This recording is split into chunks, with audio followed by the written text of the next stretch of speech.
Hello everyone. Do you want to take a screenshot very fast?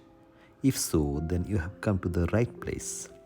For the shortcut, you need to go to your settings first in your iOS device. So please go to settings, then go to accessibility, then go to touch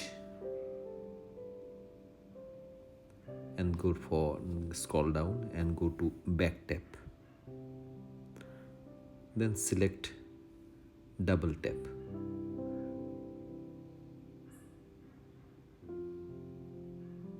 You select here screenshot.